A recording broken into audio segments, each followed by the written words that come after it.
Hello, this is Chalice from Easy Fabric Paint, and I am painting a pillowcase that's gonna have some sheep on. I've been painting some animals. I have another one with a little pig and a goat. So this one is just a funny sheep one. So, and it's very easy to paint, but I have some techniques for the sheep itself, so it looks like it has wool. The background is just a lot of my base that I use to mix the pigment with. So I take pigment, use it with my paint base, and that's how I make my fabric paint. But there is a lot of paint in stores that you can just go and buy and use. So I'm now going to paint a little sheep, and for that I use black. I just use the lid of my paint because I'm going to use very little. I use a liner brush. Usually you line whatever you painted after you paint it, but in this is the only time I line it before I paint, and you'll see why.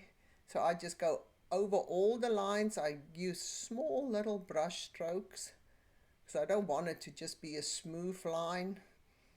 I try to, like, on the right hand side I use more paint than on the left hand side, and you will see now why. Because now I'm just gonna take my white and I shake my white so that the paint go on the lid, and now I just paint from the lid. I use a different brush. I don't have to wash my brush every time. So this is also a liner brush, and I just paint little dots and I go over the lines a little bit, and I just go tap, tap, tap, tap, tap, tap everywhere.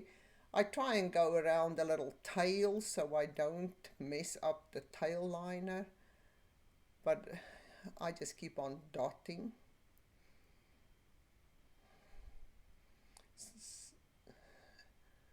And it's just like a small liner brush. I do not paint as fast. I fast forward my videos so you don't have to sit here for an hour to watch me paint dots. Just keep on dotting. See, around the tail I try and be more careful, but you can see how the black gets pulled in as a shadow on my brush. So I mean, I painted other little sheep, so I'm just going to show you closer. You see all the black that gets pulled in from the sides, so it makes it look like wool. It's kind of, so I just go dot, dot, dot all over, and that's how I paint the sheep.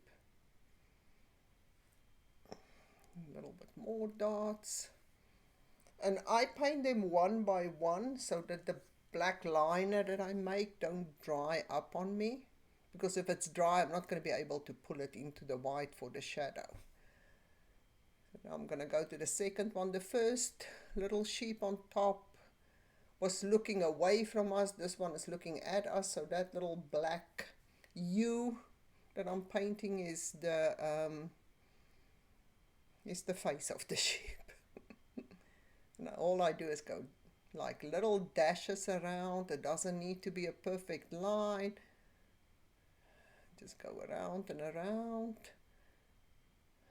And for the legs I use like a angled flat brush. It's just easier to make a straight line with that for me. And now I'm just gonna go tap, tap, tap, tap, tap.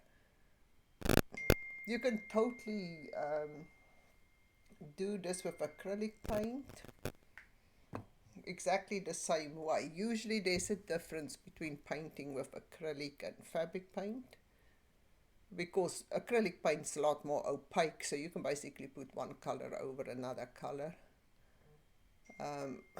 It's a little bit more difficult with fabric paint, as most of the paint is transparent. As soon as you start using like an opaque paint in fabric paint, the paint becomes like plastic key and hard and stiff. And you will know most fabric paint that you buy in the store is like opaque, but it's hard. You can't paint the whole background like I did with this pillow that I'm painting over here. So after a lot of experimenting, I test a lot of paint. I mean, if I see something new, I buy it, I test it, so I know what works and what doesn't work. So if you want to know more about fabric paint and how to paint any cotton thing, please subscribe to my channel below or follow me on Facebook. And over here, I should have painted this hill before I started painting the sheep, but sometimes you learn as you go. For this I used gold and a light brown. You would see I mixed the brown with a little bit of my base and gold, and that makes like a copper color.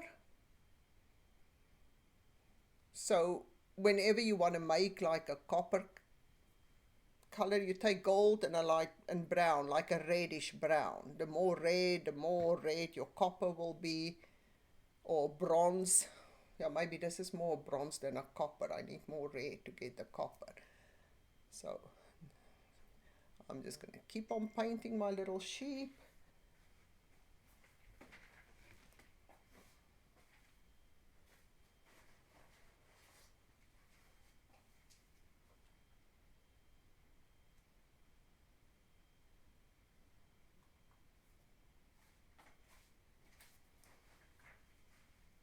And this is a fun painting. I think you can even let little kids paint it.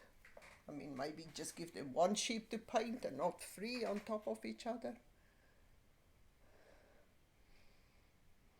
And just let them do the dot, dot, dot. Although kids tend to just do whatever they want.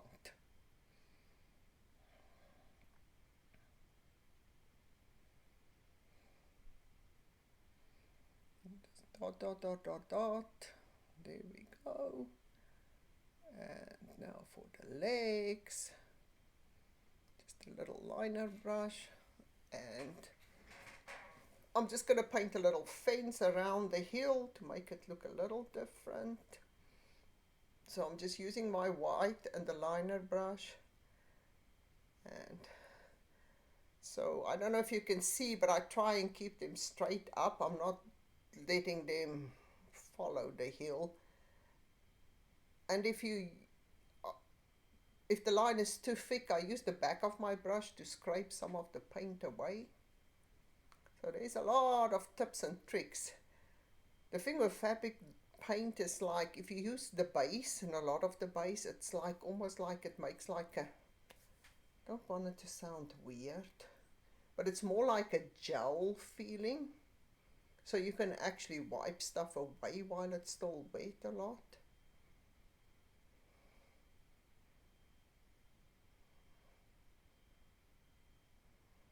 And it's something with the transparency between, I would say, more leaning towards watercolor. If you think watercolor, how you can't use one color over the other color,